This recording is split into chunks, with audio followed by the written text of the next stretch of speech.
차가운 새벽 공기가 서린 김밥집 유리창 너머로 남자는 그 자리에서 망부석이 되었다. 5년이다. 심장을 도려내는 것 같던 장례식의 곡소리가 잦아들고 아내의 향기가 집안 구석구석에서 휘발되어 이제는 사진 속 미소조차 낯설어질 만큼 긴 시간이었다. 아빠 배고파. 저기 들어가자. 8살 아들 연우가 외투 소매를 잡아 끌지 않았다면 그는 발걸음을 떼지 못했을 것이다. 식당 문을 열자 고소한 참기름 냄새와 뜨거운 보리차 김이 훅 끼쳐왔다. 그리고 그 자욱한 김 사이로 익숙한 손놀림이 보였다. 도마 위에서 리드미컬하게 움직이는 칼날, 단단하게 말아진 김밥의 끝을 갈무리하는 야무진 손가락. 고개를 숙인 채 일에 열중한 여자의 옆얼굴을 본 순간 남자의 숨은 허파 깊은 곳에서 얼어붙었다. 어서 오세요. 몇 분이세요? 여자가 고개를 들었다. 동그란 눈매, 웃을 때 살짝 휘어지는 눈꼬리, 그리고 왼쪽 눈 밑에 아주 작은 점까지. 5년 전 납골당 차가운 유리벽 뒤로 보내주었던 아내 지혜가 그곳에 있었다. 엄마. 연우의 작은 목소리가 정적을 깼다. 여자의 눈동자가 흔들렸다. 그녀는 들고 있던 칼을 내려놓지도 못한 채 입구에 선 부자를 멍하니 바라보았다. 남자의 시야가 급격히 흐려졌다. 죽음이라는 절대적인 단절이 무색하게 그녀는 살아있었다. 아내가 죽었다고 믿었던 1825일의 시간이 마치 정교하게 설계된 거짓말처럼 무너져 내리는 순간이었다. 지혜야, 정말 당신이야? 남자의 목소리는 젖은 종이처럼 힘없이 찢어졌다. 여자의 입술이 파르르 떨렸다. 그녀의 눈에서 굵은 눈물 한 방울이 툭 떨어져 갓 썰어놓은 김밥 위로 번졌다. 그 광경은 슬프도록 아름답고도 잔인했다. 사람, 잘못 보셨습니다. 지혜의 목소리는 갈라진 틈 사이로 새어나오는 바람 소리 같았다. 그녀는 쥐고 있던 칼을 도마 위에 힘없이 내려놓았다. 달그락거리는 금소금이 정적을 깼다. 그녀는 고개를 숙인 채 붉게 충혈된 눈을 보이지 않으려 애쓰며 바쁘게 손을 움직였다. 이미 다 썰어놓은 김밥을 다시 썰려는 듯 허공을 가르는 손끝이 사시나무 떨리듯 흔들렸다. 지혜야, 고개 들어. 나봐. 남자의 목소리는 낮고 위협적이었다. 분노인지 아니면 감당할 수 없는 슬픔인지 알 수 없는 진동이 그의 전신을 훑고 지나갔다. 그는 성큼 다가와 조리대 앞에 유리 가림막을 움켜쥐었다. 손가락 마디마디가 하얗게 질려 있었다.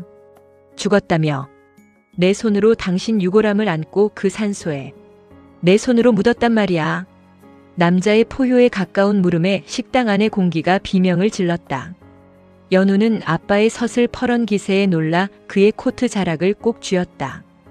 아이의 눈동자에는 5년 전 기억 속의 엄마와 지금 눈앞에서 낯선 앞치마를 두르고 떨고 있는 여자의 모습이 겹쳐졌다. 엄마. 엄마 맞지? 나 연우야. 아이가 울먹이며 손을 뻗었다. 지혜의 어깨가 눈에 띄게 움츠러들었다. 그녀는 아이의 목소리에 무너질 듯 중심을 잃더니 끝내 차가운 타일 바닥으로 주저앉고 말았다. 조리대 아래로 몸을 숨기듯 웅크린 그녀의 입에서 억눌린 오열이 터져나왔다. 오지 마. 제발 오지 마세요. 난 당신들이 아는 사람이 아니야. 죽은 사람은 그냥 죽은 대로 살게 해줘. 어떻게 그럴 수가 있어? 연우가 저 어린 게 엄마 보고 싶다고 밤마다 내 품에서 울 때 당신은 여기서 김밥이나 말고 있었다고. 우리를 속이고 세상을 속이고. 대체 왜? 남자는 차마 가림막 너머로 손을 뻗지 못했다. 눈앞의 여자가 환영일까 두려워서가 아니었다. 그녀가 내뱉는 한마디 한마디가 지난 5년의 삶을 송두리째 부정하고 있었기 때문이다. 사랑했던 아내의 얼굴을 한 여자가 가장 잔인한 방식으로 살아있음을 증명하고 있었다. 아빠, 엄마 울어. 엄마 아픈가 봐. 연우의 천진한 걱정이 남자의 가슴 등뼈를 후려쳤다. 남자는 차갑게 식어버린 김밥과 눈물로 범벅이 된 지혜의 얼굴을 번갈아 보았다. 배신감 뒤로 지독한 의문이 고개를 들었다. 단 한 번도 남에게 해를 끼친 적 없던 지혜가 왜 자기 자신을 죽여야만 했을까?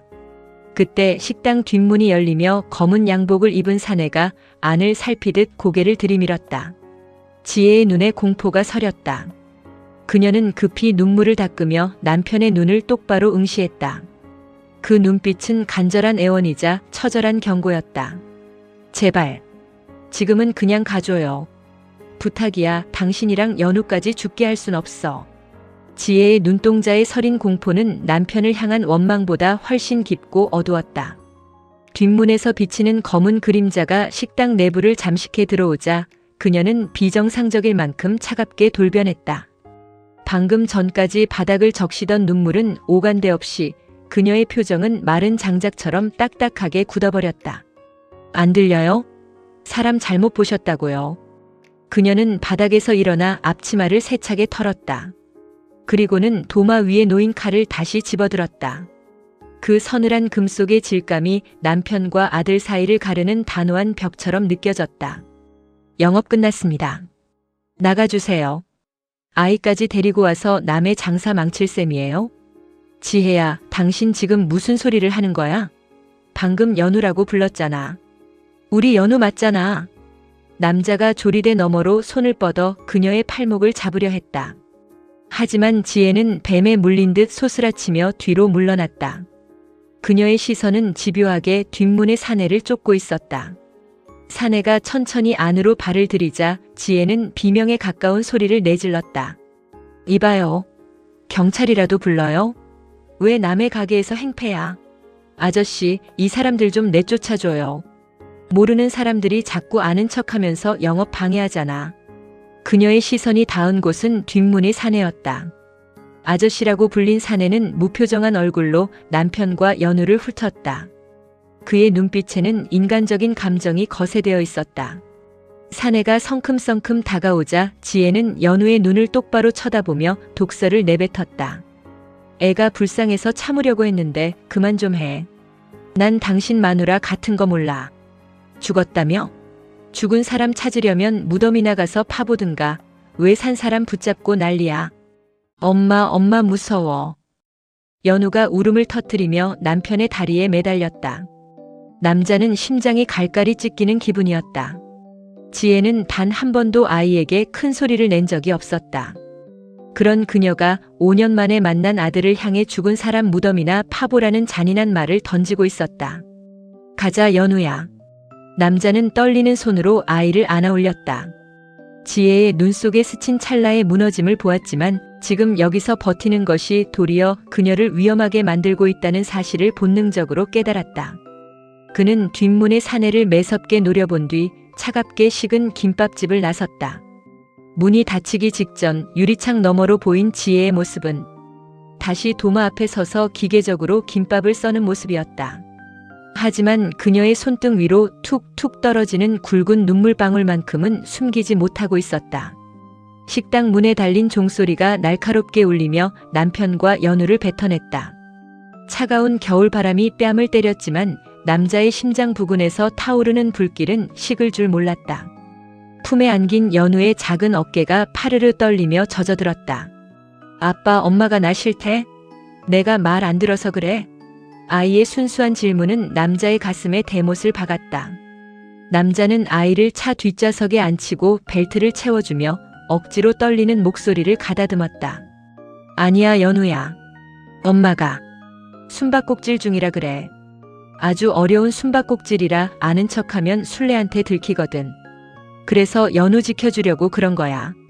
남자는 운전대를 잡은 채 백미러로 식당의 간판을 응시했다. 지엔의 김밥, 그 평범한 이름이 이제는 가장 기괴한 수수께끼가 되어 있었다. 그는 곧장 출발하는 대신 시동을 끄고 어둠 속에 몸을 숨겼다. 잠시 후 아까 보았던 검은 양복의 사내가 식당 문을 잠그고 나오는 모습이 포착되었다. 사내는 주위를 기민하게 살피더니 무전기에 대고 짧게 몇 마디를 내뱉고는 골목 안으로 사라졌다. 같은 시각 텅 빈 식당 안. 지혜는 전원이 꺼진 주방 조리대 앞에 멍하니 서 있었다. 손에는 아까 연우가 내밀었던 손길이 닿았던 앞치마 자락이 꽉 쥐어져 있었다. 그녀는 참아왔던 숨을 몰아쉬며 바닥으로 무너져 내렸다. 미안해, 연우야. 그녀의 뇌리에 5년 전의 그날이 주마등처럼 스쳐 지나갔다. 평범한 은행원이었던 그녀가 우연히 목격해서는 안 될 장부를 보게 되었던 그날. 사고로 위장된 화재 현장에서 그녀를 끄집어낸 것은 국가의 보호도 법의 정의도 아니었다. 내 가족이 살길 원한다면 넌 오늘 여기서 죽어야 한다. 그들의 협박은 서늘하고도 확실했다. 그녀는 자신의 장례식이 치러지는 동안 먼 타지에서 이름도 신분도 지운 채 유령으로 살아야 했다. 5년을 죽은 듯 숨어 지내며 겨우 얻어낸 삶이 고작 이 작은 김밥집이었다. 가족의 그림자조차 밟지 않겠다는 조건으로 허락된 생존이었다. 지혜는 주머니에서 낡은 사진 한 장을 꺼냈다. 갓 돌을 지난 연우와 남편이 활짝 웃고 있는 사진. 눈물에 젖어 모서리가 해진 그 종이 조각이 그녀를 지탱하는 유일한 밧줄이었다. 그때 식당 창밖에서 자동차 전조등 불빛이 한번 번쩍였다가 사라졌다. 남편의 차였다. 지혜는 본능적으로 커튼 뒤로 몸을 숨기면서도 멀어져가는 엔진 소리에 심장이 뜯겨나가는 고통을 느꼈다. 가요, 제발 돌아보지 말고 가요. 나 같은 건 잊고 살아야 당신들이 안전해. 하지만 그녀는 몰랐다. 평생 글을 쓰며 사람의 심연을 들여다보던 남편의 눈은 그녀가 연우를 바라볼 때 찰나적으로 흔들렸던 그 지독한 그리움을 이미 읽어냈다는 사실을. 남편은 서재 구석에 처박아 두었던 구형 노트북을 켰습니다. 5년 전 지혜가 사망했다는 판결을 내렸던 화재 사고 기사들을 하나하나 다시 읽어내려갔습니다. 당시 아내는 시내은행의 자산관리팀에서 근무 중이었고 늦은 밤 전기 합선으로 발생한 화재 현장에서 미처 빠져나오지 못한 것으로 처리되었습니다.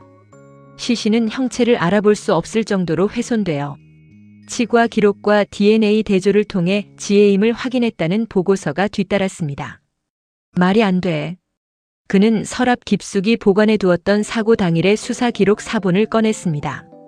소설가 특유의 집요함으로 기록 사이의 빈틈을 찾던 그의 눈이 한 지점에서 멈췄습니다.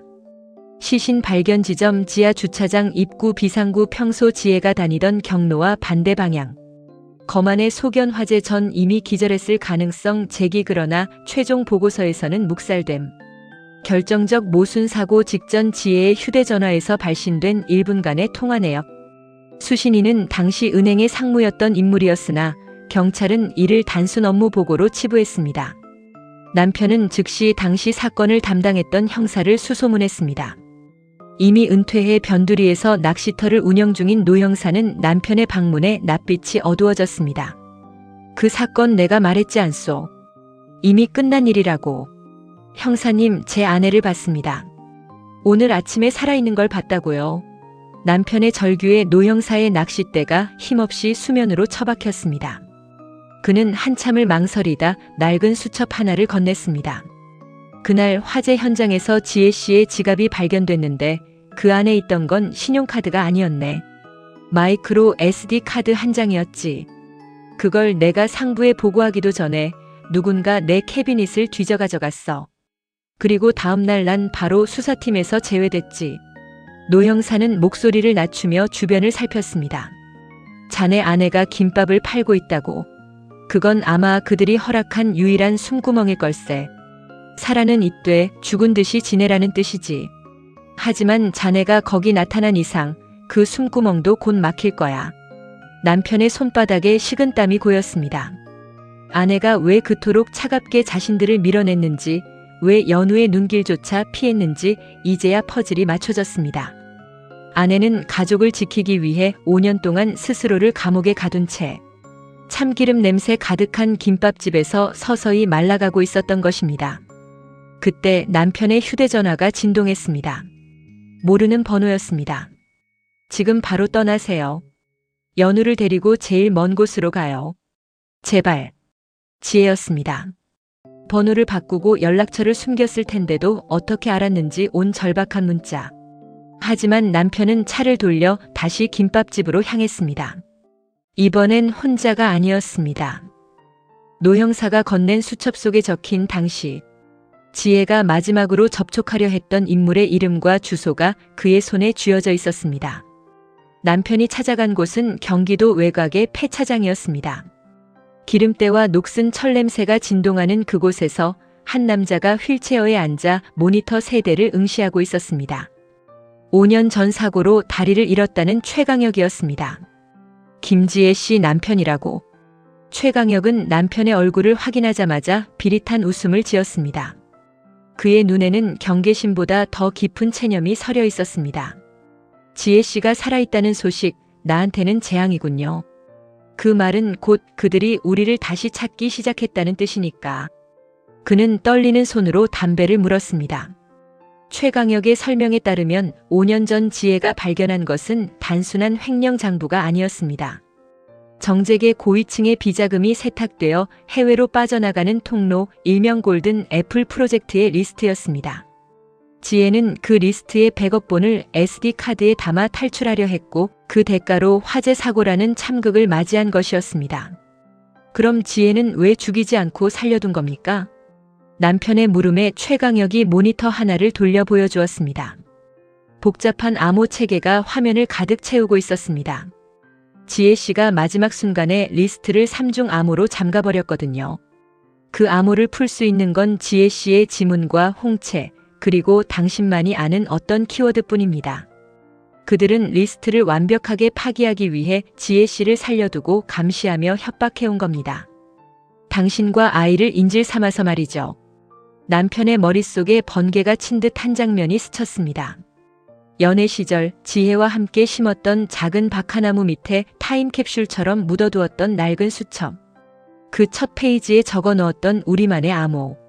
그래서 지혜가 그 박하나무 이름을 따서 가게 이름을 지은 거군요. 박하나무 지혜는 김밥집 간판을 통해 남편에게 끊임없이 신호를 보내고 있었던 것입니다. 나는 여기 있고 당신만이 이 지옥을 끝낼 열쇠를 쥐고 있다는 처절한 메시지였습니다. 그때 폐차장 입구에서 거친 타이어 마찰음이 들려왔습니다.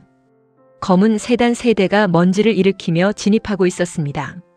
최강혁의 얼굴이 순식간에 창백해졌습니다. 놈들이군요. 생각보다 빨라. 최강혁은 책상 밑에서 낡은 하드디스크 하나를 꺼내 남편에게 던졌습니다. 여기에 리스트의 복사본이 들어있습니다. 암호만 풀리면 바로 세상에 공개되도록 설정해뒀어요. 지혜 씨를 구하고 싶다면 당신들이 처음 만났던 그곳으로 가세요. 놈들은 이미 당신 집과 김밥집을 포위했을 겁니다. 남편은 하드디스크를 품에 안고 뒷문으로 달렸습니다. 등 뒤로 최강혁의 마지막 목소리가 들렸습니다. 남편은 폐차장을 빠져나와 엑셀을 밟으며 5년 전 그날을 떠올렸다. 지혜와 연애하던 시절 두 사람은 강원도 접경 지역의 작은 생가 마당에 박하나무 한 그루를 심었었다. 잎을 비비면 화한 향이 퍼지던 그 나무 아래서 남편은 지혜에게 프로포즈하며 세상에 단 하나뿐인 암호를 속삭였었다. 그녀가 운영하던 김밥집 이름이 지혜네가 아니라 사실은 박하양 김밥이었다는 사실을 남편은 그제야 뒤늦게 깨달았다. 그녀는 5년 내내 그 향기 속에 숨어 남편이 자신을 찾아내주길, 그리고 자신들이 심은 그 비밀을 기억해내주길 기도하고 있었던 것이다. 최강혁이 넘겨준 하드디스크의 암호 입력창이 깜빡였다. 힌트란에는 지혜가 남긴 짧은 문구가 적혀 있었다. 우리의 첫 번째 약속이 뿌리 내린 곳. 박하나무 밑. 남편은 곧장 강원도로 향했다. 놈들의 추격을 따돌리기 위해 국도를 우회하며 달리는 동안 머릿속에는 오직 한 가지 생각뿐이었다. 지혜는 왜 그 위험한 리스트의 암호를 남편과 공유했을까? 그것은 남편을 위험에 빠뜨리기 위해서가 아니라 만약 자신에게 무슨 일이 생기더라도 남편과 연우가 그 리스트를 방패 삼아 살아남길 바라는 마지막 보험이었으리라. 어느덧 도착한 옛 생가는 폐허가 되어 있었지만 마당 한 구석의 박하나무만은 꼿꼿이 자리를 지키고 있었다. 남편은 나무 밑동을 파헤치기 시작했다. 손톱 밑이 흙으로 꺼멓게 죽고 피가 맺힐 때쯤 손끝에 딱딱한 금속통이 걸렸다. 통 안에는 낡은 수첩과 함께 지혜의 필체로 적힌 쪽지가 들어있었다. 여보, 이 글을 읽고 있다면 당신은 이미 모든 걸 알게 되었겠지. 미안해. 하지만 이 암호의 마지막 조각은 당신의 생일도 우리 결혼 기념일도 아니야. 우리가 처음 연우를 품에 안았던 날 당신이 내 귓가에 속삭였던 그 말이야. 남편의 눈시울이 뜨거워졌다. 연우가 태어나던 날 산실에서 지혜의 땀 젖은 이마에 입을 맞추며 했던 말. 살아줘서 고마워. 그 문장을 하드디스크에 입력하자 굳게 닫혀있던 골든 애플의 리스트가 폭포수처럼 화면 위로 쏟아져 내렸다. 그와 동시에 남편의 휴대전화로 영상통화가 걸려왔다. 화면 속에는 의자에 묶인 채 입이 막힌 지혜와 그녀의 머리에 총구를 겨누고 있는 검은 양복의 사내가 있었다. 암호를 풀었군. 역시 소설가라 상상력이 풍부해. 사내의 서늘한 목소리가 들려왔다. 이제 그 하드디스크를 넘겨. 그럼 이 여자는 살려주지. 장소는 당신 처가가 있는 그 김밥집이다. 일시간 주지. 미안해하지 마요. 난 이미 5년 전에 죽은 목숨이었으니까. 다시 찾은 박하양 김밥집은 불이 꺼진 채 고요했습니다. 하지만 문을 열고 들어선 순간 차가운 금속의 질감이 남편의 관자놀이에 닿았습니다. 하드디스크는 사내의 물음에 남편은 품 안에서 검은 물체를 천천히 꺼내 보였습니다. 저 멀리 주방 구석 의자에 묶인 지혜가 보였습니다. 엉망이 된 얼굴로 고개를 젓는 그녀의 눈망울에는 공포보다 남편을 향한 간절한 애원이 서려 있었습니다. 여기 있다. 하지만 건드리지 마. 이미 전송 예약은 끝났어. 30분 뒤면 이 안에 든 명단이 세상에 공개된다. 여기 있다. 하지만 건드리지 마. 이미 전송 예약은 끝났어. 30분 뒤면 이 안에 든 명단이 세상에 공개된다. 사내의 눈이 가늘어졌습니다. 남편은 틈을 주지 않고 노트북 화면을 돌려 보였습니다. 거물급 인사들의 이름과 비자금 액수가 적힌 리스트가 실시간으로 카운트다운되고 있었습니다. 내가 여기서 죽거나 혹은 너희가 억지로 이 하드를 뺏으려 들면 그 즉시 대한민국은 뒤집힌다. 너희 보스들이 과연 무사할까?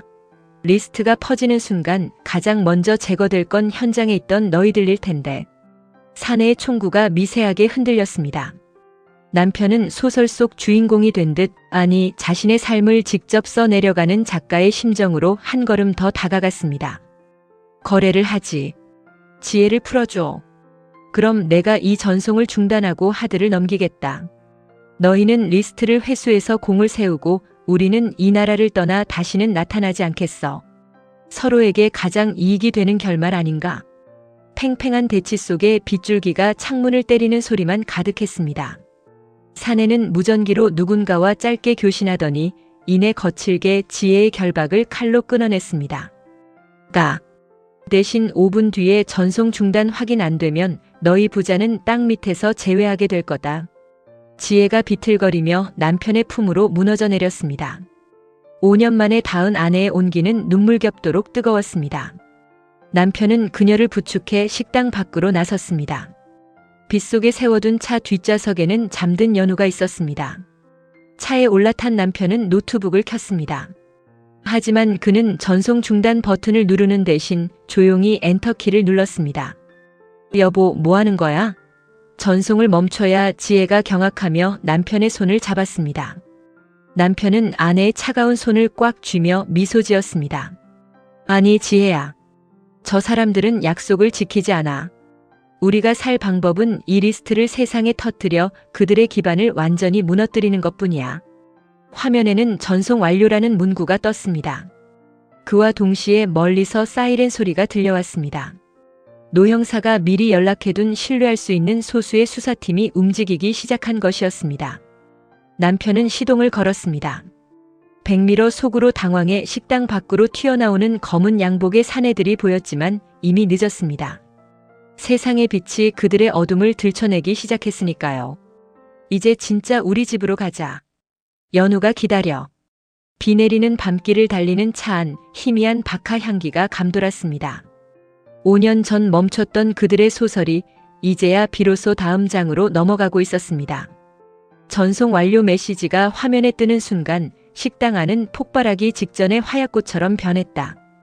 이 새끼가 진짜 죽고 싶나? 식당 뒷문을 박차고 나가는 남편의 뒤로 사내들의 고함이 터져나왔다. 남편은 지혜를 거의 안다시피 하여 차에 밀어넣었다. 시동을 거는 손이 미친 듯이 떨렸다.